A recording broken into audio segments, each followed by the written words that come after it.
After you die, you have to choose a single spot on Earth where your spirit will be locked in place and forced to observe for the next 1 million years. What's the most interesting location you'd choose?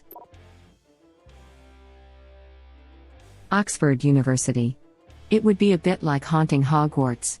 Plus plenty of interesting people have gone there, might be some other cool ghosts to hang out with. It survived this long, so would probably survive for several more centuries. Bodleian Library would be amazing. I would have to make sure I had enough corporeal form to read the books. Only when other people are the ones turning the pages. Imagine the frustration of waiting 100 years for someone to open that book you're wanting to read, only for them to return it after reading 5 pages. Or they read faster than you, so you never get to finish a page. I was thinking about people reading too slow, similar to kids from middle school during group reading, but this is actually way worse. Crying face, actually. That might be somewhere in one of the levels of hell. But even if it stayed around for another 1,000 years, that'd be 0.1% of the amount of time you're going to be hanging out there. It's probably a fine city, but unless you're really into mid-sized British cities, it'll probably get dull after a while. I think everything will get effing dull after 1,000 years of staring at it. North Sentinel Island, as I think it would be cool to see what they actually do and how the future might change them. Edit. Thanks for all the upvotes. And to those who say it will probably be flooded by rising sea levels, the center of the island is around 122 meters, 400 feet, high, so there is a low chance of them being wiped out and at least 20 meters of sea rise before they are even affected by any flooding. Came here to say this. Place sounds both terrifying and fascinating. Edit to add. The indigenous people there are in voluntary isolation. They attack outsiders and do not seek contact with the outside world. The island is protected and travel there is prohibited. Web link. When you learn in the late 19th century the guy Britain sent to document and civilize them had a weird thing for kidnapping islanders, including kids, and taking pictures of them naked, you can sort of understand the hostility to being contacted. Wasn't just pictures, he had an obsession with their genitals, specifically the males. He would measure their penises and compare them like some sort of weird card collection. Cockman. Got to snatch 'em all. Hey yo, come over here, let me measure that diglet. Some British guy at Sentinel Island probably. Imagine if he came back with, so mate, how did it go? Jet set lad, mate. I what? What did you see? Jet set lad. F me. They're cocks. Savaloys on a bad day, I'm telling ya, OF. Alright lads, no more traveling to Massive Cock Island. Dig issue bout to be lit. Great, it's penis inspection day and the weird pale outsider doesn't want to take pictures of yours. Can you imagine that conversation? The tribe is like, we don't want anything to do with you outsiders, you all have this weird obsession with playing with our dicks, and the British say, well no, actually, that guy just happened to be one of our weird ones, you just got to trust us. Don't forget that they brought smallpox to the island as well. Yeah, it's weird, they are totally isolated, and yet the response to outsiders is that of a people who have a very in-depth understanding of history. It's almost as if hostility towards outsiders is a perfectly natural response among tribal humans. It might also be pushed by the idea that the last people who succeeded in coming into contact with them ended up taking 2 individuals out of there and having them end up dying in less than a year. If memory serves right. I think a bunch of them got sick and died, so it's been passed on generations that outsiders are dangerous and should be avoided at all costs. Would be a dope movie.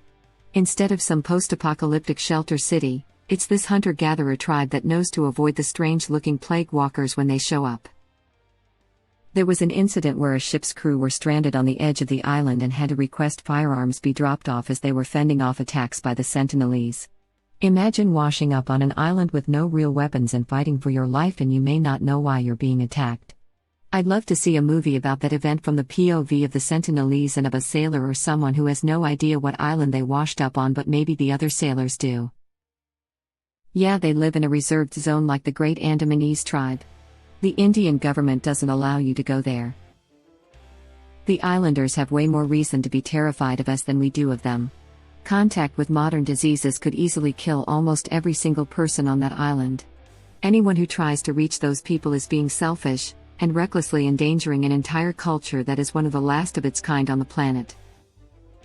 Those are the ones that killed the idiot missionary like 2 years ago, right? Yep. The Yellowstone caldera. Might as well watch a supervolcano erupt. For this one, I'd choose a point in the air above and a bit away from it, so you can see the whole thing in one big view, along with the landscape recovering. I'd also ask for whatever the spirit world equivalent of good optics would be, so you can zoom in on stuff from up there. Edit. I'm getting grief for being in the air and not on the surface. I think there's wiggle room for this still being considered on Earth, as long as it's within atmosphere. People who've flown in airplanes aren't considered to have left the Earth, right? So why is this different? Get up tippin' so you can zoom or any zoom mod. Okay zoomer. Edit, this is a mod. Also, so your spirit isn't buried under volcanic lava for millennia. You might be disappointed. Scientists aren't sure Yellowstone will ever have a catastrophic eruption again. Web link. This sounds like crap scientists say before a catastrophic eruption. Yeah, really. It's like this person's never seen a movie. John Cusack has joined the chat. My choice as well. And before it explodes you, hopefully, get a good serene nature vibe to chill out in. And after it explodes, you get some thrills. And then, after a while, more serene nature vibes. Ah, the sound of forgiveness. Screaming then silence. That's the sound of people killing Carl. Carl, your work is not finished yet, Carl. It likely wouldn't even erupt in a million years. And before someone says it's overdue for an eruption, it's not. That's not possible for a volcano. You telling me volcanoes never pay late fees for overdue eruption? If your eruption takes longer than 400 million years, seek medical attention. Antarctica. So I can get some effing sleep. Who dares disturb my slumber? Oh, it's you, Kakarot. A man of taste. Taste culture. Boy. Don't make me come up there and be a parent. First time for everything. Oh ho ho. Huh. This is a new feeling for me. Pride in someone else. Unfortunately, it's overshadowed by this unyielding rage. For thousands of years I laid dormant. Oh yeah, Spiritson. For thousands of years I lay dormant. Dodge. God, I miss TBZA. You can sleep when you're dead. Oh wait. Damn, this is like the first original question I've seen in new. Maybe I'd choose Times Square. It would be super interesting to see what's left of New York in a million years. I reckon it will be totally abandoned and everything will be shut down for some reason. The MAM store will still be there. Pre-COVID I saw people waiting in line to get in. Who queues up to get to buy MAM'd MS? Stan and his little brother Matthew, he's only 6 years old. I heard they once waited in the blistering cold for them, for 4 hours, and they were just told no. Never thought about that guy's little brother after the bridge incident. Wonder how he reacted to the whole thing. Don't know if you're playing on the joke, but in case you're not, on the Marshall Mathers LP2, there's a song called Bad Guy, which is written from the little brother's perspective. Dude. You just blew my mind. It never occurred to me it was Stan's brother in that song. Haha, my hours and hours of nerdiness and watching random fact videos on YouTube finally paid off, lol. But yeah, try giving it a listen again, now that you know what it's about. I did after you posted, and now that I know that they're connected, it's so effing on the nose that I wonder how I missed it for 8 years almost. Lamau YouTubers in a million years, we explored an abandoned MAM store, haunted, nearly died. What if everyone else picked the same location and you're all just there together? So pre-COVID Times Square in real life. Ted, pretty ironic, that would make you the realest New Yorker, but you'd never be able to leave Times Square. James, why is that ironic? Ted, real New Yorkers hate Times Square. James, why would anyone hate Times Square? There's lights, street performers, and it's so busy nobody notices when you let one rip. Ted, for literally those exact reasons. The street performers are the worst. I got white-guiled into buying someone's mixtape. And the sad thing is, he was white too. James, that's why you stick to the classics, like Times Square Elmo. He gave me a high five once, and we took like 20 selfies. But then he started asking for money, so I just left. Ted, you didn't pay him for the 20 selfies? James, it's Elmo, Ted. Elmo doesn't need money. Ted, it's a broke dude in an Elmo costume trying to live his life. That's how he makes money, that's his job. James, well, he's clearly not doing his job very well if he's breaking character like that. Name one episode of Sesame Street where Elmo asks the kids for money and then threatens to beat them while chasing them around the man store. Ted, I'm on Elmo's side here. Did you get away?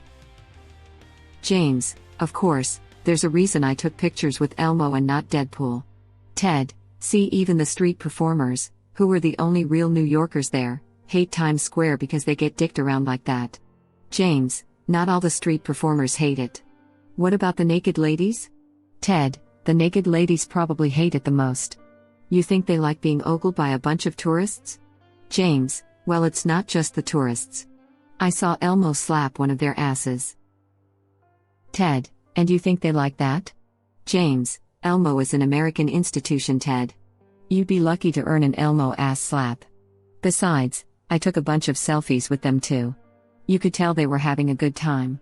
Sort of like the waitresses at Hooters. Ted, why? Because they were smiling?